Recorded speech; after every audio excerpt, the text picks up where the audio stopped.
Hi folks, this is David from over at SimplyMaya, and today I want to show you a couple of tricks that's going to make your life a little easier when it comes to cabling. So we all use it, interior scenes, plug sockets. In this case, I've got a couple of network switches here, which will require quite a lot of cables running backwards and forwards. So if I just hit the play button here on my timeline, you'll see these cables move. And this is because we dynamically generated them all. Now, this has several advantages and one disadvantage. One, it can be a bit of a pain to set up, but the advantages are I can use all manner of Maya's dynamic tools to say wrap these cables in cable tidies, move them to the left, move them about. So if you're ever in a situation where you really need to do kind of a random fall on the floor here, as you can see, it can give you a very, very nice effect that's very controllable if you ever find yourself in the need of, running cables for an interior, like I said, or even in this extreme circumstance where you're cabling up a switch. So I'm going to show you how to do this. I'm going to just open up a scene without all of the dynamics in it so we can all start on the same page. And here you can see I've got a couple of these rather crude network switch models. So we could do this by, just poly modeling. We could model each cable individually, but that would leave us with a bit of an issue if production came to us and said, can you move these all the feet to the left, or they all need to be flipped over and tied behind. So this should make your life significantly easier in those kind of circumstances. So I'm going to start off here by just going to the curves and surfaces menu, and I'm going to draw a few curves for where I want the connections to be. So I'll use the front view for this as it's a little easier, and I'm just pressing spacebar to get there. Now I don't really need to do anything special. I can use the EP curve tool, and I'm just going to basically draw some dots. So I'm going to get my cable from one end to the other, hit return, and you can see the cable here. We are done. Okay, now I'm going to use this cable for practically everything. So I'm going to hit W to move it. I'm just going to center the pivot here, modify center pivot, and I'm going to pull this out and then loop it around. So I'm going to hold J to lock the rotation in 15-degree increments by default. And you'll see now my cable goes from one, or the basics of my cable goes from one port on my switch to the other one. Now I'm going to duplicate this cable a few times. Easy peasy really, and the reason I'm duplicating it here is because if I wanted variable lengths, so obviously on a well engineered network rack you'd have neat and tidy cables, but where's the fun in that?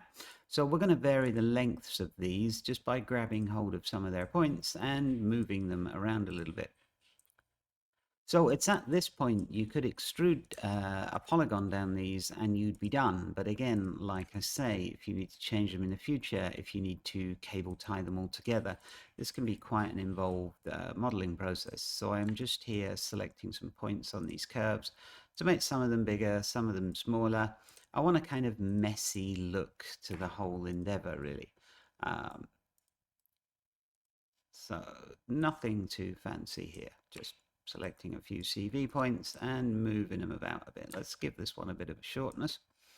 Okay, and we'll leave this one really long. Now, this will accentuate the difference we get in our cabling.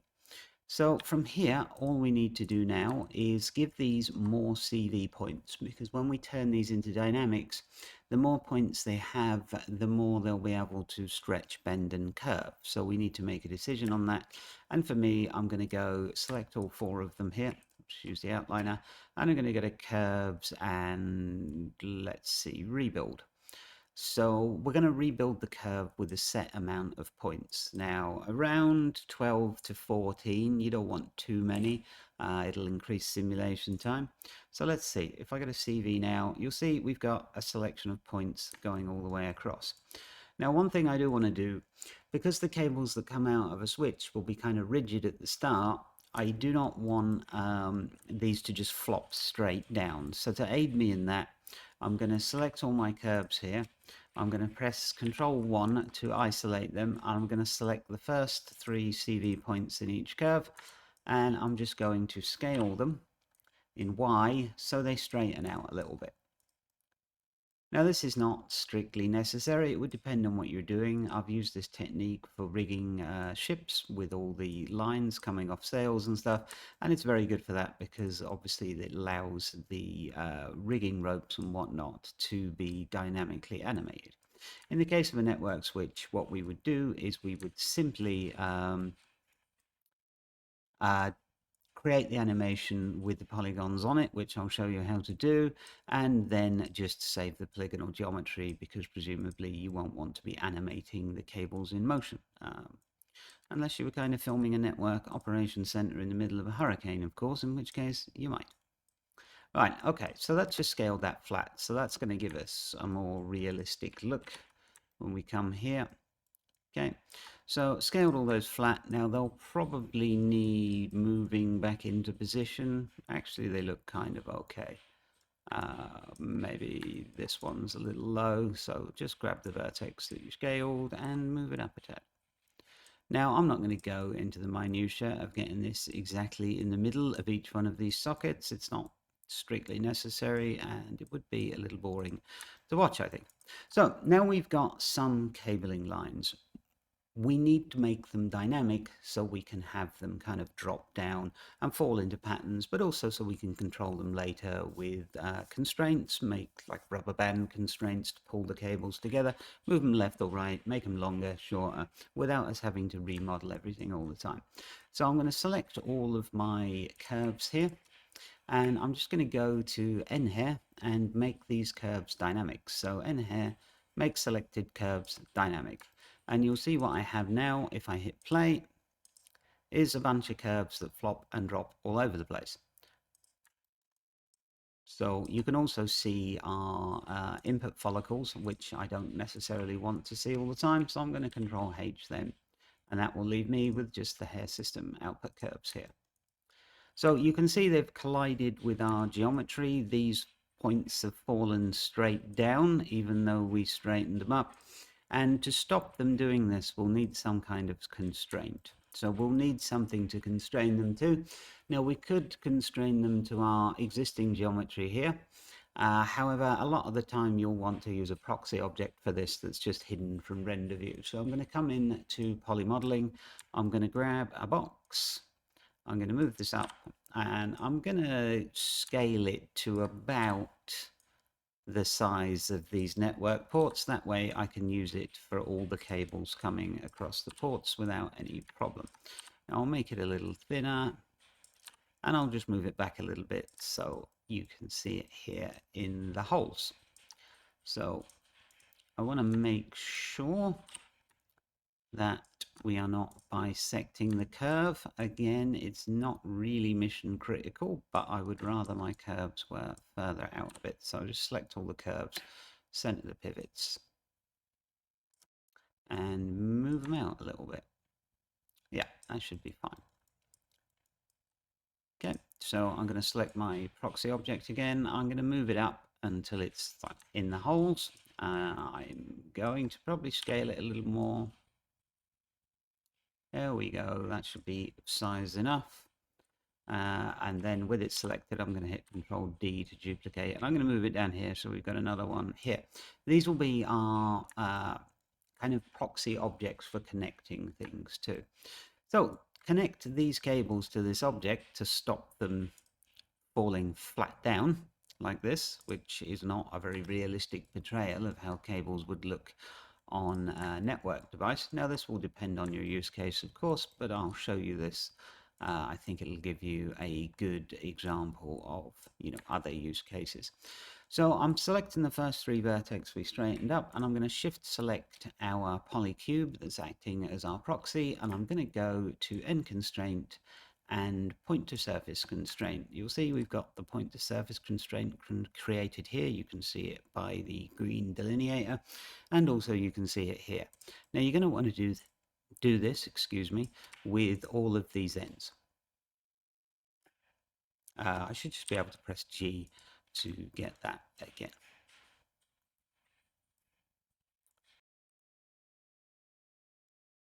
Okay, so I'm just doing the last constraint here, and again, just the three vertex, shift select and hit G to repeat the last command, which in this case was a point to surface constraint. Now, if we hit play on our animation here, you'll see that these cables fall in a much more realistic networky fashion where they come straight out the ports in the front and then dive down. Now, before we add geometry to these, we might want to change their properties a little bit. So we can do this. I'm going to hit Control A to bring out the attribute editor, and I'm going to go into the hair system itself, and we're going to look at some of its properties. Now, the first thing, we want these cables to collide with themselves, so we're going to turn on self-collision. We'll put the solver display to self-collision thickness, and you can see how they're being solved. Now, let's add that.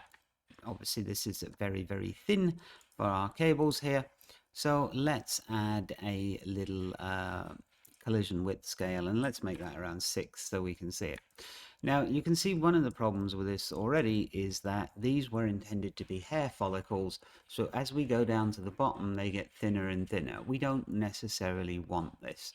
So I'm going to go under dynamic properties here. Actually it's hair and clump shape, or clump and hair shape, and I'm just going to nuke the width scale, and when I hit backwards to refresh our collision map, you'll see here that it has indeed been refreshed.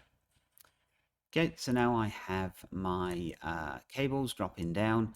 They're quite springy and bouncy. This is fine for network cables, but obviously if you look at their dynamic properties, you've got, let's close down this, you've got all sorts of controls to control their bounce, friction, and whatnot. So if we wanted a, let's see here, bend resistance is quite high. So let's put the bend resistance to 0.5 and see if those bend a little more. They do. That's probably a little too much for network cables, but I think you get the point.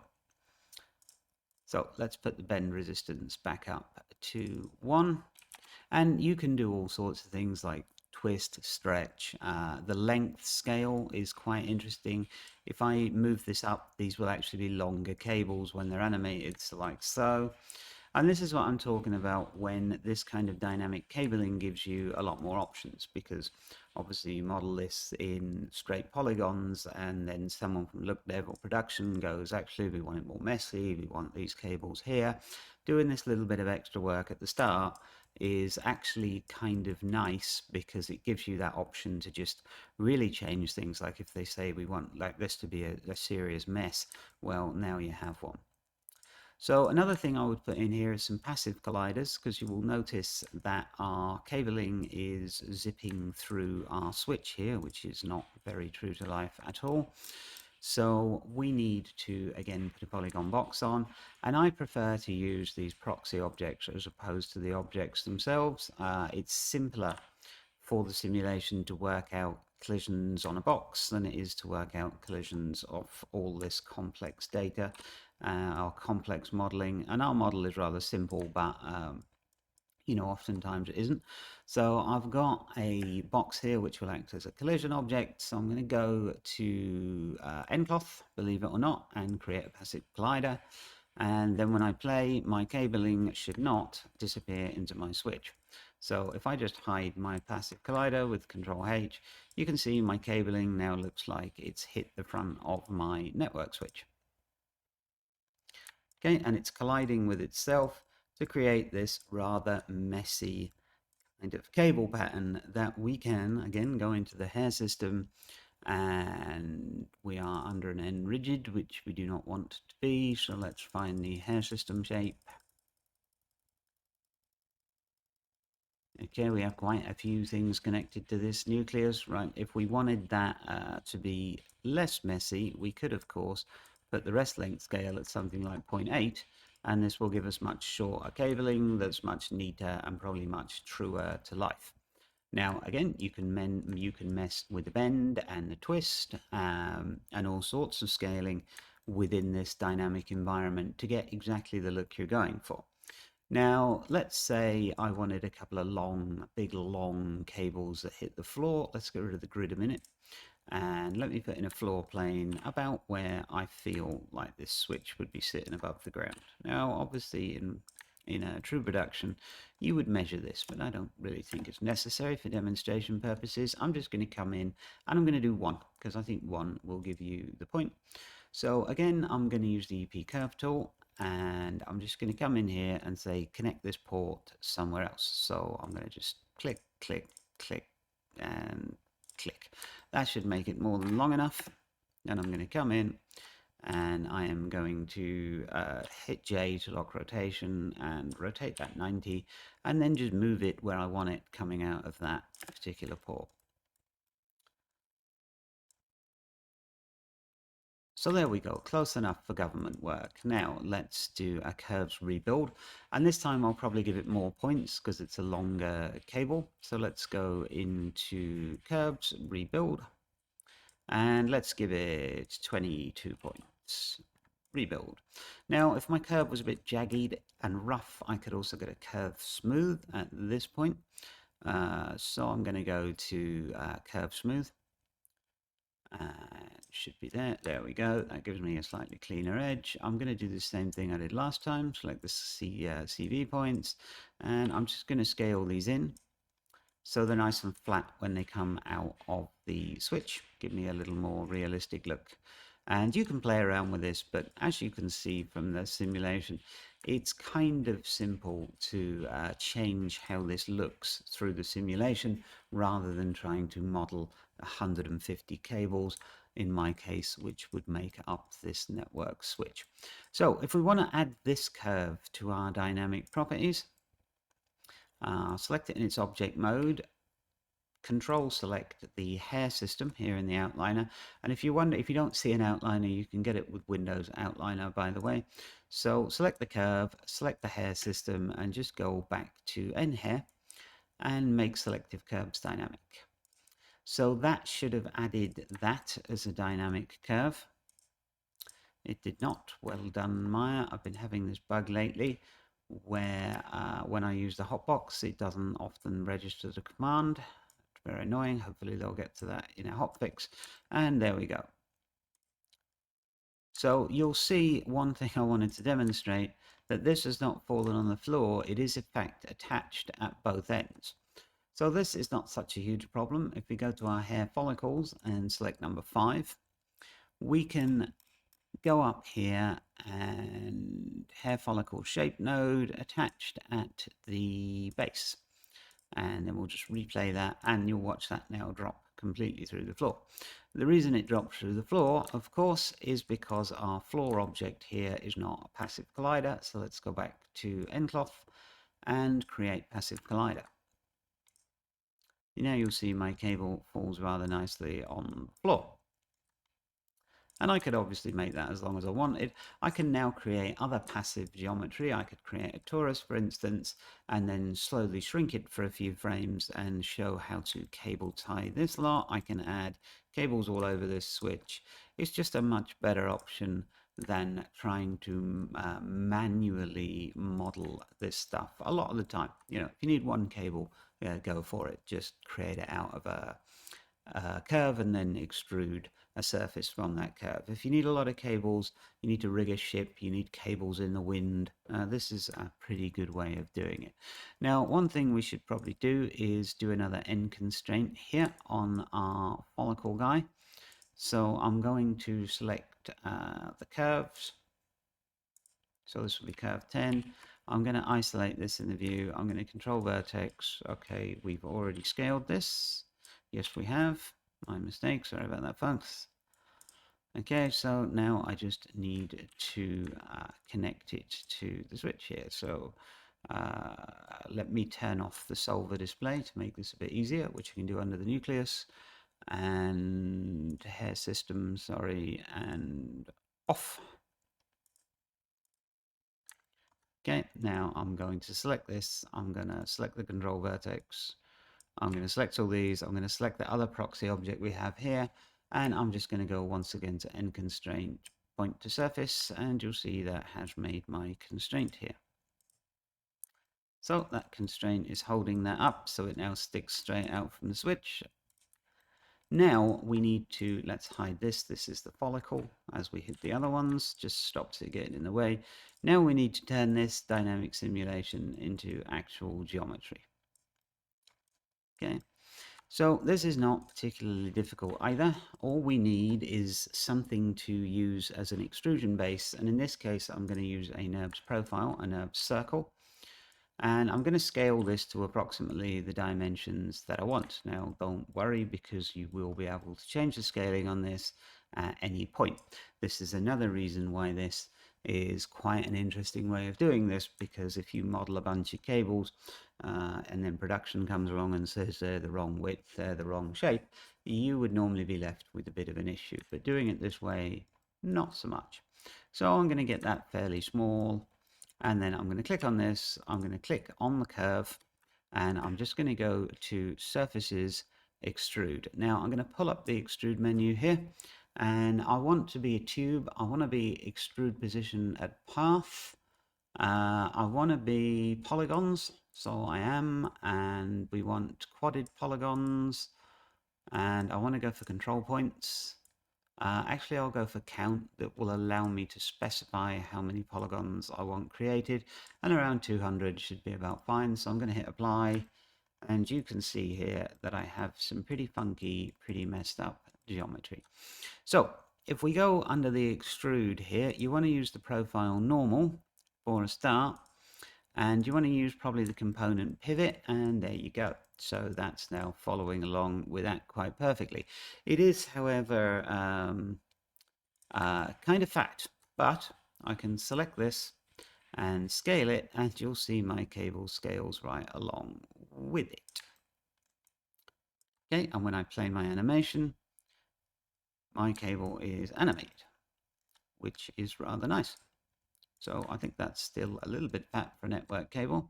So let's scale it in a little bit more. And there we go. Now, obviously, I've got my geometry here is not smooth, and when I smooth it, it's going to look a lot better. But you could use more polygons in the count to get a better count. So let's do this with everything. Let's go 1, 2. I think I'll do these individually to give myself more control. So I'm going to hit G, and I'm just going to use this and component pivot. And again, I'll just select this and G, this and G. Nope, that was Control G. I hit by mistake. Okay, and the final one here, this, and shift select this, and G to repeat last command. We want this one and this one, of course. Now I can come in and smooth all of these in one fell swoop by hitting 3 on the keyboard. There we go. Now I probably should have used a bit more geometry for this one because it's longer, but I think it will be fine. And again, this little circle, this little NURBS profile controls the width of all of the cabling. So this makes the whole process nice and simple.